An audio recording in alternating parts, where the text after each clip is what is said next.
وأعد لهم عذابا مهينا والذين يؤذون المؤمنين والمؤمنات بغير ما اكتسبوا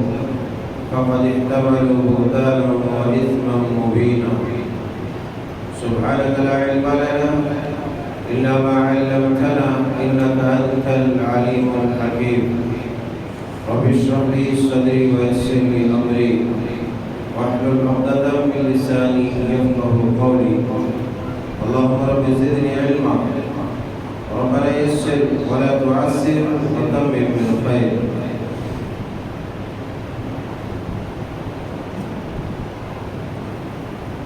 اللہ وحدہ لا شریک بالجبروت والملکوت بالقوة المتین رب العالمین حاکم الحاکمین ارحم الراحمین میں اپنے فضل و کرم اپنی عنایت و نوازش سے ہم سب کو اہل ایمان ہونے کا شرف بخشا اور ہر طرح کی راحت سکون چین اور آرام اور اس کے اسباب مہیا فرمائے اسی لیے ہر قسم کی حمد و ثنا کا حقیقی مستحق ہر طرح کے ذکر و شکر کا حقیقی مستحق اللہ رب العالمین کی ذاتی عالم ہے فللہ الحمد ولہ الشکر سبحان اللہ وبحمدہ سبحان اللہ العظیم احباب گرامی جیسا کہ میں نے عرض کیا تھا انشاءاللہ ہمارا سلسلہ قیامت کی ہولناکیوں کے تعلق سے چلے گا مگر آج ایک اہم موضوع کے اوپر چند باتیں آپ کے گوش گزار کرنے عیسائی پہم کر رہا ہوں رب القدوس رب القدوس سے دعا ہے کہ پروردگار تمام حقائق کو تمام سچائیوں کو پوری دیانتداری اور سچائی کے ساتھ کہنے اور ہم سب کو سننے اور اسی طرح سے عمل کرنے کی توفیق عطا فرمائے آمین یا رب العالمین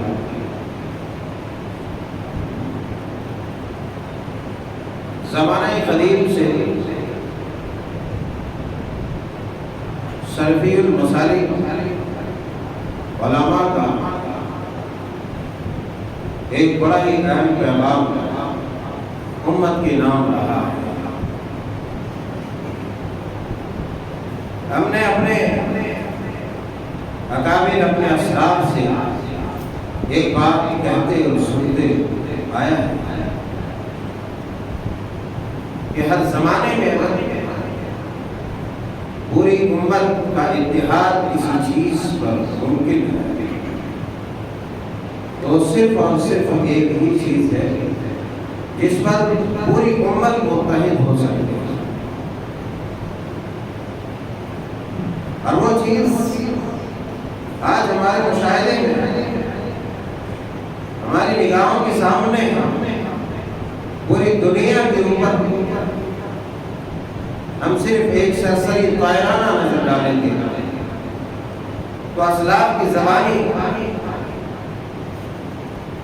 جو پیغام ہم سنتے اور سناتے آئے آج بالکل وہ نظر آتا ہے ساری دنیا اتحاد و اتفاق کے لیے بے شمار کوششیں کرتی ہے بے شمار کوششیں کرتی ہے اور ہر اول دستہ لوگوں کا مسلمانوں کا اسی کوشش میں رہتا ہے کہ مسلمانوں کے مابین اتحاد اور اتفاق ہوگا مسلمان متحد ہو جائیں مگر حد تک اتحاد ممکن کیوں نہیں ہوا اس کے اسباب و عوامل کیا ہیں اسباب و علل کیا ہے، وجوہات کیا ہے، ریزنز کیا ہے، کارن کیا ہے؟ کارن یہ ہے کہ ہر گروہ، ہر جماعت، ہر فرقہ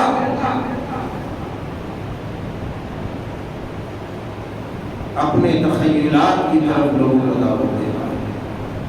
اپنے نجی افکار و خیالات کی طرف بلاتا ہے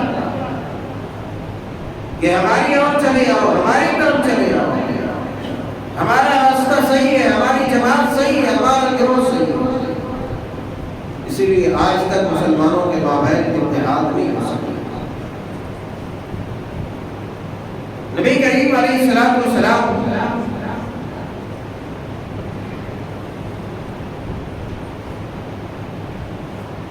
مدینہ کے بازاروں میں،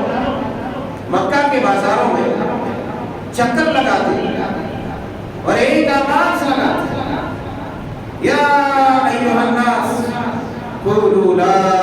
الہ الا اللہ تفلحوا۔ اے ایمان والو، اے لوگو، سنو، تم لا الہ الا اللہ کہو اور کامیاب ہو جاؤ، فلاح پا جاؤ، جنت میں چلے جاؤ۔ تملک العام والعجم، لا الہ الا اللہ کہو، اس کے تقاضے، اس کے دماغ، اس کے لوازمات پر عمل کرو، یہ عرب، یہ عجم، یہ سب کے مالک ہو جاؤ۔ اور یہ دنیا نے دیکھا، چشم فلک نے دیکھا، یہ زمین نے دیکھا، آسمان نے دیکھا کہ جن لوگوں نے لا الہ الا اللہ کہا، اس کے تقاضے اور اس کے لوازمات پر عمل کیا، اللہ تبارک و تعالیٰ نے انہیں ایسی حکومتیں دی، سلطنتیں دی جو بے نظیر رہی۔ لوگ مثال دیتے ہمارے اسلام کی حکومت، ہمارے بزرگوں کے حکومتوں کی مثال دیتے، دشمن کی مثال دیتے ہیں کہ حکومت ہو تو ایسی ہو، حکومت ہو تو ایسی ہو۔ آج بھی یہ وہی بات کہتے ہیں، اگر پوری کائنات کو، پورے مسلمانوں کے ہر گروہ کو اگر متحد کرنا ہے تو دنیا کے سارے حربے، سارے رول، سارے طریقے، سارے مہرے فیل ہو جائیں گے۔ صرف اور صرف ایک ہی مہرہ کام آ سکتا ہے، اور وہ ہے لا الہ الا اللہ محمد رسول اللہ۔ اللہ کی حرمت پر، رسول اللہ کی حرمت پر، اللہ کی عزت کے خاطر، رسول اللہ کی عزت کے خاطر پوری امت متحد ہو سکتی ہے۔ واقعی جو مسلمان ہے وہ کسی بات پر متحد ہو سکتا ہے، جو مسلمان نہیں ہے، جن خیالی مسلمان ہے، جو صرف قانونی مسلمان ہے، جو صرف کہنے کو مسلمان ہے، پھر وہ اپنی منمانی کرے گا اور اپنی منمانی زندگی گزارے گا، پھر اس میں اتحاد کبھی نہیں آئے گا، محبت کبھی نہیں آئے گی، اتفاق کبھی نہیں آئے گا۔ کیونکہ جو حقیقی مسلمان ہوگا، قانونی نہیں، عملی مسلمان ہوگا، اخلاق کے اعتبار سے، ایمان کے اعتبار سے، آداب کے اعتبار سے، چال چلن کے اعتبار سے، رہن سہن کے اعتبار سے، رنگ ہولی شکل صورت کے اعتبار سے جو مسلمان ہوگا وہی لا الہ الا اللہ محمد رسول اللہ پر متفق ہوگا، متحد ہوگا۔ اور جب ایک انسان لا الہ الا اللہ کہہ لیتا ہے تو اسے پھر اللہ اور اس کے رسول کی حرمت و عزت کے سوا کسی کی پرواہ نہیں ہوتی، کسی کی پرواہ نہیں۔ ہر ایک کی بات، ہر ایک کا کلام، ہر ایک کا بیان، ہر ایک کی تقریر، ہر ایک کا مسئلہ، ہر ایک کا فتویٰ آ کر کے اللہ اور اس کے رسول علیہ السلام کی بات پر ختم ہو جاتی ہے۔ وہیں تک اس کا فتویٰ چلے گا جب تک اللہ اور اس کے رسول کا کلام موجود نہیں ہو، اللہ اور اس کے رسول کے کلام تک رسائی نہ ہوئی ہو، تب تک ایک عالم کا فتویٰ، ایک انسان کا فتویٰ، ایک اسکالر کا فتویٰ، ایک ودوان کا فتویٰ چل سکتا ہے، مگر سب سے بڑے عالم اللہ اور اس کے رسول کا جب کلام آ جائے گا، اس کا مسئلہ آ جائے گا، رب اور رسول کا فتویٰ آ جائے گا، دوسرا کسی کا نہیں چل سکتا، سب ختم ہو جائے گا۔ اور ختم کیا گیا ہے، ختم ہوا نہیں، ختم کیا گیا ہے۔ بلکہ آج جن ائمہ کی تقلید ہو رہی ہے، امام ابو حنیفہ علیہ الرحمہ ہے، امام مالک، امام شافعی، امام احمد بن حنبل، جو بھی ان ائمہ کی تقلید کرتے ہیں، ان ائمہ نے بھی یہی بات کہی ہے کہ ہماری بات وہیں تک چل سکتی ہے جہاں تک اللہ اور اس کے رسول، اللہ اور اس کے رسول کی بات، اللہ اور اس کے رسول کی بات کے موافق ہو۔ اگر اللہ اور اس کے رسول کے بات کے برخلاف برعکس رتی برابر بھی ہو، ہماری باتوں کو دیواروں پہ باندھ دینا، جوتوں کی نوک پہ رکھو۔ آج پوری دنیا میں صدائے لا الہ الا اللہ ہے، رسول اللہ کی حرمت کا نعرہ ہے، رسول اللہ کی عزت کا نعرہ ہے، کہیں یا رسول اللہ کا نعرہ ہے، کہیں حرمت رسول پر جان بھی قربان ہے کا نعرہ ہے، اور کہیں کچھ ہے، کہیں کچھ ہے، مگر پوری دنیا صرف ایک گستاخی پر متحد اور متفق ہو سکتی ہے۔ تو پھر تمام کفر کو ترک بھی کیا جا سکتا ہے، تمام منمانی خواہشات کو ترک بھی کیا جا سکتا ہے، چھوڑا بھی جا سکتا ہے۔ دشمنوں نے ہر زمانے میں اللہ اور اس کی رسول کی عزت و حرمت پر ڈاکہ تو ڈالا ہے، مگر دشمن تو دشمن رہے، اپنے بھی کہاں کم رہے۔ دشمنوں نے رسول اللہ کی عزت و حرمت پر ڈاکہ ڈالا، اپنوں نے اللہ کی عزت و حرمت پر ڈاکہ ڈالا۔ دشمنوں نے اللہ کے رسول کی عزت کے ساتھ آپ کے نام کے ساتھ پورے الفاظ کسے، مگر اپنوں نے رب کی توحید کے ساتھ پورے کردار کو کسا، پورے اعمال کو کسا، رب کی توحید پہ گھوٹالا کیا، رب کی یکتائیت پر گھوٹالا کیا، رب کی قوت پہ گھوٹالا کیا، رب کی حکومت پہ گھوٹالا کیا، اور رب کی ربوبیت پہ گھوٹالا کیا۔ کیا یہ گستاخی نہیں ہے؟ کیا یہ گستاخی نہیں ہے کہ تبارک الذی بیدہ الملک وہو علی کل شیء قدیر، وللہ ملک السماوات والارض یہب لمن یشاء اناثا ویہب لمن یشاء الذکور او یزوجہم ذکرانا واناثا ویجعل من یشاء عقیما۔ یہ تمام زمین و آسمان کی بادشاہت صرف اور صرف اللہ کے ہاتھ میں ہے، زمین و آسمان کی حکومت اللہ کی ہاتھ میں ہے، زمین و آسمان کے درمیان مابین جو بھی چیزیں ہیں، جتنی بھی مخلوقات ہیں، تمام کے تمام رب تعالیٰ کی ملکیت ہے۔ اللہ نے فرمایا للہ ملک السماوات والارض یہب لمن یشاء اناثا ویہب لمن یشاء الذکور۔ زمین و آسمان کی حکومت اللہ کے لیے ہے، یہ تمام چیزیں ملکیت اس کی ہے۔ وہ جسے چاہتا ہے بیٹیاں دیتا ہے، جسے چاہتا ہے بیٹا دیتا ہے، جسے چاہتا ہے خالی بیٹا ہی دے دیتا ہے، جسے چاہتا ہے خالی بیٹیاں ہی دیتا ہے، اور جسے چاہتا ہے بالکل 5 ٹھاٹ رکھ دیتا ہے، اسے کچھ بھی نہیں دیتا۔ یہ تو حکومت، یہ قانون، یہ طاقت، یہ رب کی حکومت تھی، رب کا تصرف تھا۔ لیکن ہم نے اور آپ نے، مسلمانوں نے کیا کیا؟ مسلمانوں نے کیا کیا؟ رزاق کسی اور کو مان لیا، بیٹا دینے والا کسی اور کو، بیٹی دینے والا کسی اور کو، بیماری سے شفا دینے والا کسی انسان کو تو مانا، مگر اخلاقی اور عقائد میں گراوٹ اس قدر آ چکی ہے کہ لوگوں نے بیماریوں سے شفا دھاگوں کو بنا لیا ہے، کڑوں کو بنا لیا ہے، چھلوں کو بنا لیا ہے، اور یہاں تک کہ وہ قوت، وہ پاور جو صرف اور صرف اللہ کے لیے خاص تھا، جو اللہ کے لیے خاص تھی طاقت، اس طاقت کو ایک دھاگے کے حوالے کرتے ہوئے، تعویذ گھنٹے اور پلیتے کے حوالے کرتے ہوئے، اور مصائب کا دفاع جو صرف اور صرف اللہ کی طاقت میں تھی، اللہ تبارک و تعالیٰ کے کلام میں تھا، جو اللہ تبارک و تعالیٰ کے تصرف میں تھا،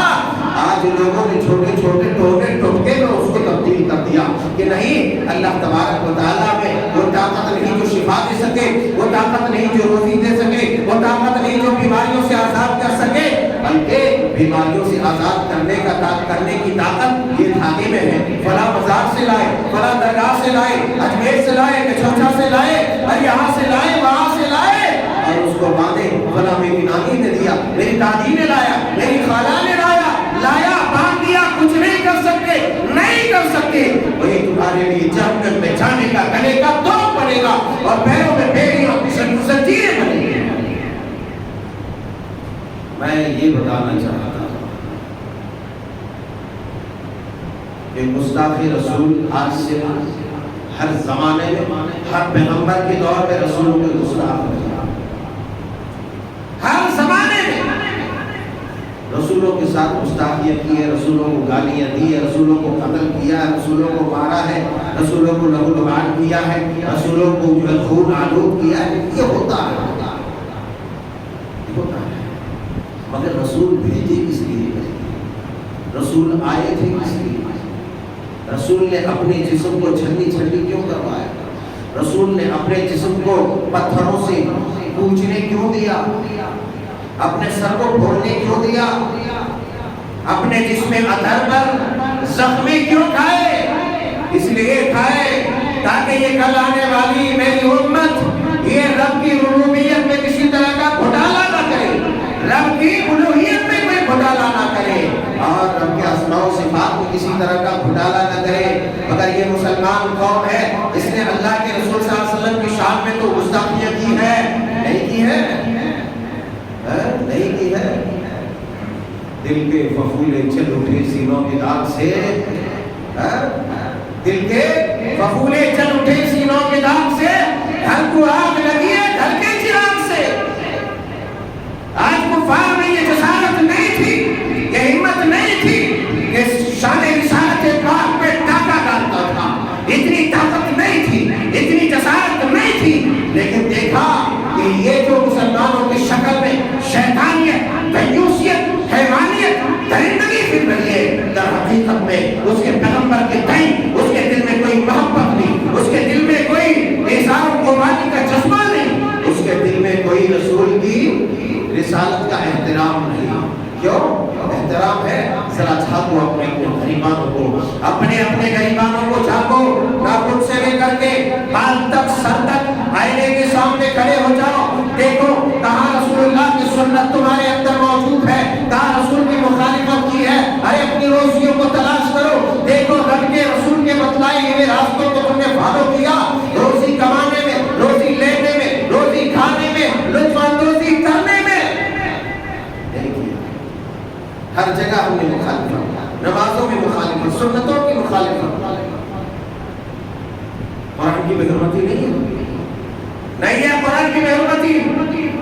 وقال الرسول یا رب ان قوم اتخذوا هذا القرآن مهجورا. ارے مجھے بتاؤ, قرآن نہ پڑھنے والوں, قرآن کی تلاوت نہ کرنے والوں, قرآن نہ سننے والوں, تم نے رب کے ساتھ, رسول کے ساتھ کیا اس کی عزت کی بے حرمتی نہیں کی؟ رب کے رسول کا خیال کیا, رب کا خیال کیا. ارے وہی لوگ ہوں گے جو رب کے رسول بارگاہ رب العزت میں میدان محشر میں کھڑے ہوں گے. وقال الرسول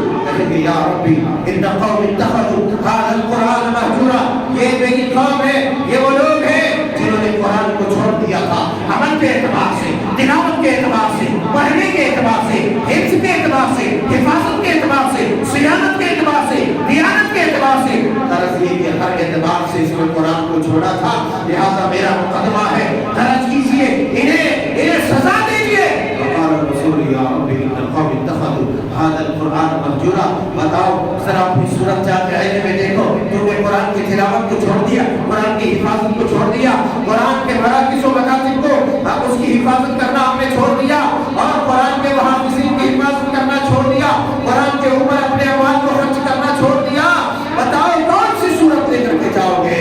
اور جب ایسی صورت لے کر کے جاؤ گے بگڑی ہوئی, تو یقیناً رب کا وہ رسول جن کی خوبصورتی کا عالم اللہ کیا کہے, اللہ جو چاند بھی شرما جائے اس کا سامنا کیسے کرو گے؟ وہ تو تمہاری شکایت کریں گے, تمہارا مقدمہ لڑیں گے. اے اللہ, انہوں نے قرآن کو چھوڑا تھا, لہٰذا آپ انہیں سزا دیجیے. قرآن کی بے حرمتی ہم کریں, قرآن کی بے حرمتی ہم کریں, رسول کے ساتھ گستاخی ہم کریں. رسول کی سنتوں کو پامال کرنا یہ رسول کی گستاخی نہیں؟ رسول کی سیرت کو نہیں پڑھنا نہیں جاننا یہ گستاخی نہیں ہے؟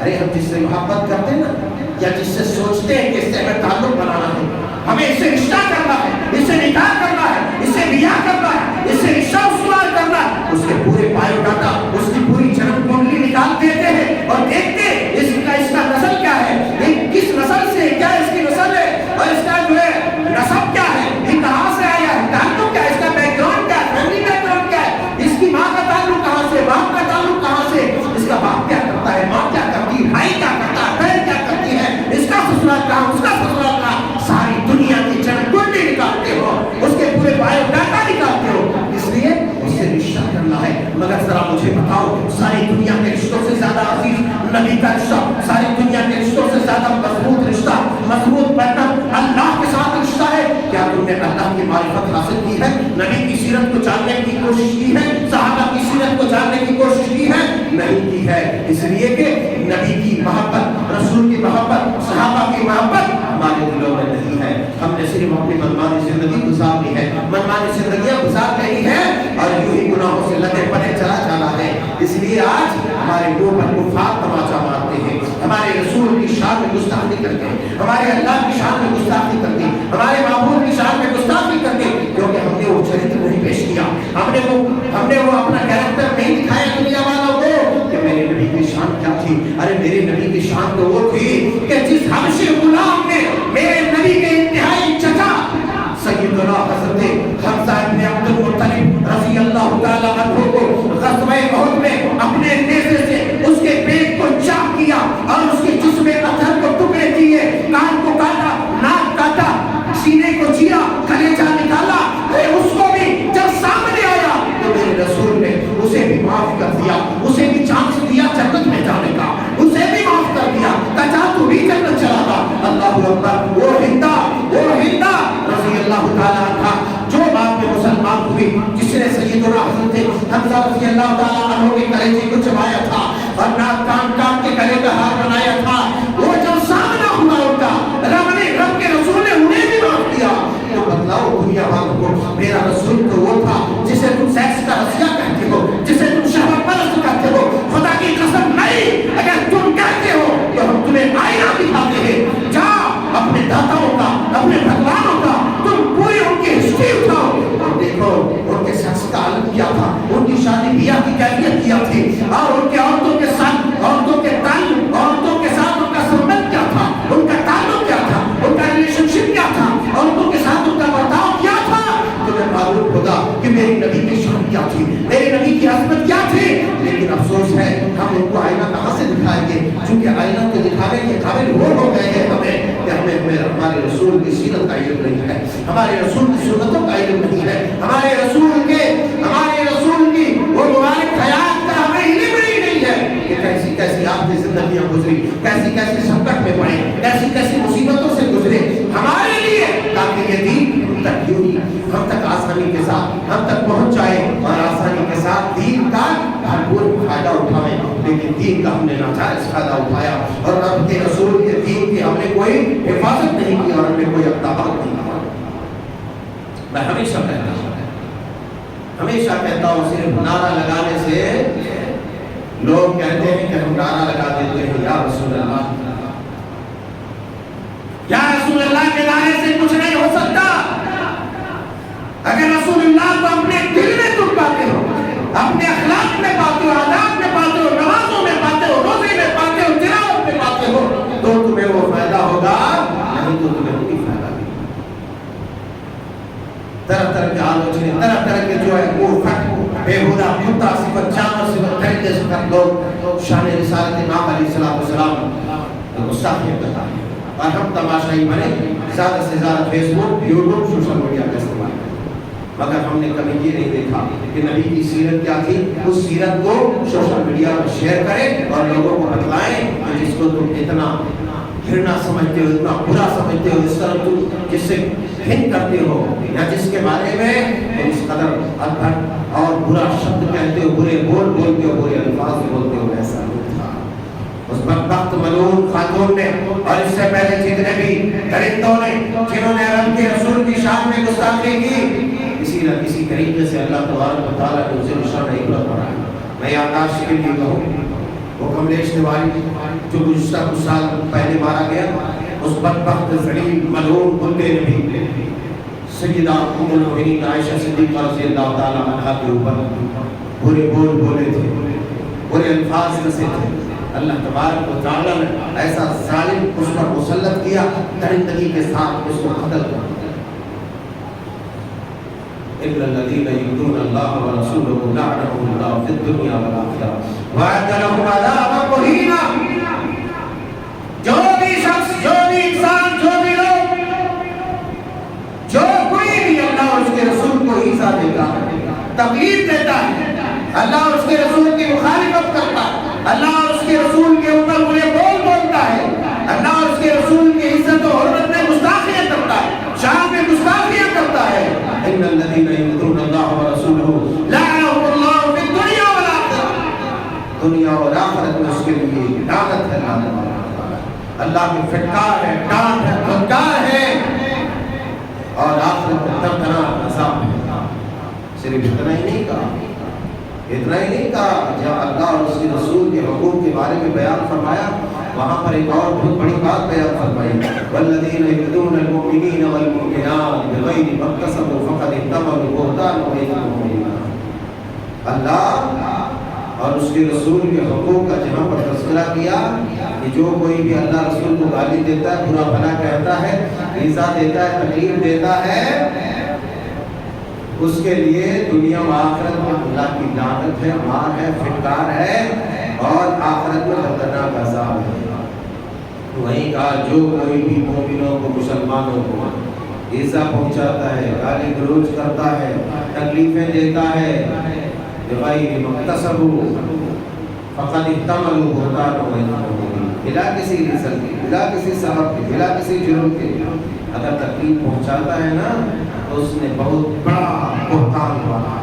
بہت بڑا جرم کیا، بہت بڑا گناہ۔ یہ مومنوں کا بھی حق اللہ تبارک و تعالیٰ نے بیان فرمایا تاکہ مسلمان کو یہ یاد رہے کہ مومنوں کو برا بھلا کہنا یہ بھی بہت بڑا جرم ہے، جرم عظیم ہے۔ شان رسالت امام علیہ السلام میں گستاخیاں کرنے والے آج تک کے تمام مرحوم، بلکہ زمانہ رسالت امام میں ایسے ایسے واقعات آئے۔ ایک صحابی رسول میں نابینا ہے، یہ میں اس لیے بیان کر رہا ہوں تاکہ ہم اپنے ایمان اور اپنی غیرت کو چیک کریں، اور ایسے واقعات اس لیے ہوتے ہی ہیں کہ تاکہ ہمارے اندر جو ایمان ہے اس کو چیک کیا جائے کہ اس کے اندر کتنا ایمان ہے۔ جس کے اندر ایمانی حرارت، ایمانی قوت ہوگی وہ ضرور ایکشن لے گا، اسے ضرور تکلیف ہوگی، اسے ضرور تکلیف ہوگی، اس لیے ایسے واقعات ہوتے ہیں۔ ایک ایمانی غیرت کی مثال میں آپ کو بیان کروں۔